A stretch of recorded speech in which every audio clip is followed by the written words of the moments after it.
면접관이 결혼하셨네요? 임신 계획 있나요? 이렇게 질문을 하는 거예요. 그리고 나서 불합격 통보를 받으니까 내가 오늘도 빡센 취준 일기를 공유하러 왔습니다. 이번엔 중견기업 1차 면접을 보고 왔어요. 중소기업 면접이랑 뭐가 다르냐? 일단 건물부터 달랐습니다. 건물이 아주 크고 깔끔했어요. 여기가 건물 외부랑 내부랑 둘 다 깔끔하고 좋더라고요. 그래서 근무 환경은 모르겠지만 건물은 좋았다. 그리고 혹시나 늦을까봐 30분 전에 도착했는데 회의실에서 대기하라고 해서 여기서 면접 보나 보다 하고 기다리고 있었는데 면접 시간이 되니까 면접 장소로 이동을 하더라고요. 처음 대기할 때 3명 정도가 들어왔어요. 저 포함. 그래서 3명이서 면접을 보나 보다 이렇게 생각했는데 시간 지나니까 한 명 더 들어오더라고요. 그래서 총 5명이 면접을 받고 그래서 5명? 장난 아닌데 경쟁 심하겠는데 이런 생각이 들었습니다. 그러니까 더 긴장이 되더라고요. 다되다가 더 긴장이 되는 것 같아요. 그래서 이제 자리에 앉았는데 물이랑 시험지랑 펜이 있더라고요. 그래서 약간 시험 보나? 싶어서 그 시험지를 봤는데 그 직무랑 관련된 내용의 문제들이 있었고 모르는 문제도 있었는데 그냥 아는 것만 쓰고 썼습니다. 뭔가 머리를 쥐어짜서 해보려고 했는데 생각이 안 나더라고요. 아예 모르는 거라 그냥 패스했습니다. 모르는 건 비우더라고 해서 그냥 비워놨어요. 그리고 이제 시험을 보고 있으니까 한 명씩 호명을 해서 자기소개를 시키더라고요. 자기소개는 국룰이잖아요. 그래서 준비한 자기소개를 했고요. 시험의 효과인지 약간 긴장이 풀렸어요. 약간 시험에 집중하다 보니까 이 면접이 메인인데 면접에 대한 긴장도가 좀 풀렸습니다. 제가 면접 보기 전에 46개 정도 예상 질문을 추려가지고 거기에 제가 답변 쓰고 그걸로 연습을 했거든요. 근데 그 중에 필수 질문은 퇴사 사유와 이직 사유였어요. 그래서 자기소개 후에는 퇴사한 이유 그리고 지금 회사 다니고 있는 사람한테는 왜 이직하려고 하는지 그거를 물어봤고요. 근데 이게 좀 약간 예민할 수 있는 게 우리 회사도 그런데 시급을 건드리면 안 되잖아요. 그런데 저는 약간 무난하게 잘 피해서 대답을 했던 것 같아요.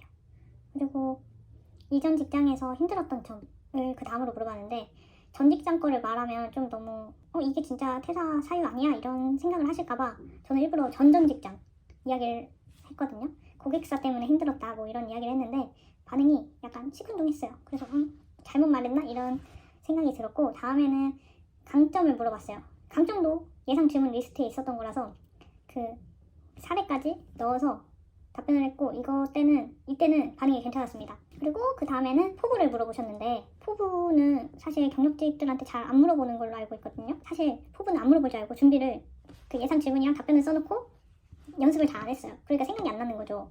그래서 그냥 제가 그때 그 면접장에서 질문을 받고 생각나는 대로 말을 했습니다.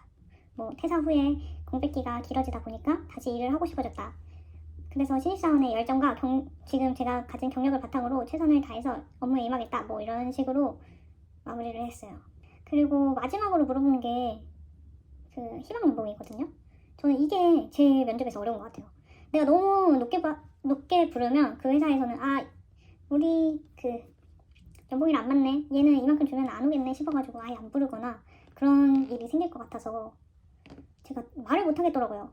그래서 희망 연봉 부분을 대답을 못하고 있었는데 약간 대답을 못한 게 아니라 회사 내규에 따르겠다고 했죠. 회사 내규에 따르겠다고 했는데 정확한 금액을 말하래요. 그래서 정확한 금액을 얼마를 말해야 될까 이런 생각을 하다가 그 전 직장보다는 많이 받고 싶은 게 마음이잖아요. 사람 마음이.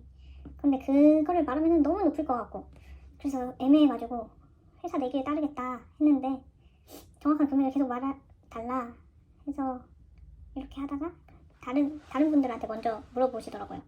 그리고 나서 다시 저한테 돌아와서 희망 연봉을 물어보셨는데 그냥 높게 말 안 했어요. 그냥 전 직장에서 받았던 기본급을 말했어요. 기본급 기준 연봉을 말을 했는데 별로 안 높다고 하시더라고요. 자기 회사를 어떻게 보고 말을 안 했냐 이런 식으로 말을 하셔가지고 근데 제가 막 인터넷에서 찾아봤을 때 그 정도 연봉을 안 준다고 연봉이 짜다 이런 거를 봤거든요. 그래서 더 말을 못했거든요. 근데 면접관 분께서 별로 안 높다고 하니까 맞춰주시려나 이런 생각도 들고 그랬습니다. 이렇게 면접이 끝났고 1차 면접자는 1차 면접 합격자는 이번 주 중에 알려주기로 했습니다. 불합격하면 연락 없으니까 이번 주에 연락 없으면 불합격으로 알고 있어라 해서 이번 주 동안 연락을 기다려봐야 될 것 같습니다. 그리고 오늘로부터 이틀 후에는 다른 회사에 면접이 있어요. 거기는 중소기업이긴 한데 결과 기다리면서 면접을 보러 가볼 예정입니다. 제가 면접 후기 영상으로 유튜브를 시작했는데 사실 그게 취준하고 첫 면접이 아니었거든요. 제 이전 면접이 어땠는지 말씀드리면 왜 이 사람이 그 토요일에 합격 전화를 했던 그 회장님네 회사를 갔는지 조금만 이해할 수 있을 것 같아서 이전 면접이 어땠는지 이야기를 해볼게요. 제가 취준 처음에 할 때는 회사 그만두고 취준 처음에 할 때는 가고 싶은 곳 추려서 거기에 맞춰서 이력서를 쓰고 지원을 했어요. 한 군데가 잡플랜이 평점도 좋고 복지도 좋다고 하길래 거기를 가고 싶어서 지원을 하고 면접까지 보게 됐거든요. 근데 이 회사 면접 자리에 면접자들이 저 빼고 3명이었는데 저 빼고 남자였고 둘 다 신입이었어요. 저만 경력이었던 거죠. 근데 그러다 보니까 솔직히 면접을 보면 신입보다는 그 경력 있는 사람들이 답변을 그 실무 관련된 걸 아니까 그런 답변을 잘하거든요. 제 생각입니다. 아무튼 그 실무 관련된 거는 자기가 해봤으니까 더 답변을 잘할 거 아니에요. 그래서 그런 걸 보고 저 혼자서 생각을 했죠. 나 면접 잘 본 것 같은데 라는 생각을 했어요. 근데 면접 끝나고도 약간 마음에 걸린 게 있었는데 그게 임신 계획 질문이었습니다. 제가 결혼을 했잖아요. 그러다 보니까 면접관이 결혼하셨네요? 임신 계획 있나요? 이렇게 질문을 하는 거예요. 그래서 당연히 없다고 했죠. 계획 없습니다 했는데 이 질문만 그 면접관이 2번 물어보고 다른 면접관이 한 번 더 물어보는 거예요. 그러니까 총 3번을 그 임신 관련 질문을 했고 그리고 나서 불합격 통보를 받으니까 내가 면접 그거 잘 본 줄 알았는데 못 봤나? 이런 마음도 들고 아니면은 내가 결혼해서 떨궜나? 이런 생각이 들더라고요. 그러면서 자신감이 바닥을 치고 결혼한 여자는 취업하기 힘든 건가? 이게 대한민국의 현실인가? 이런 생각이 들었습니다. 그러다 보니까 이제 욕심 버리고 그냥 신입처럼 지원해서 한번 가보자 이런 생각까지 든 거예요. 이제 경력을 다 버리는 거지. 그래서 최저시급 주는 5인 미만 회사에 지원도 했어요. 근데 거기에서 면접을 보러 오라고 해서 갔더니 자기들은 이 정도로 스펙 있는 사람 부담스럽다고 하면서 또 안 뽑아주더라고요. 근데 거기서도 임신 질문을 하긴 했어요. 아이 계획 있냐고.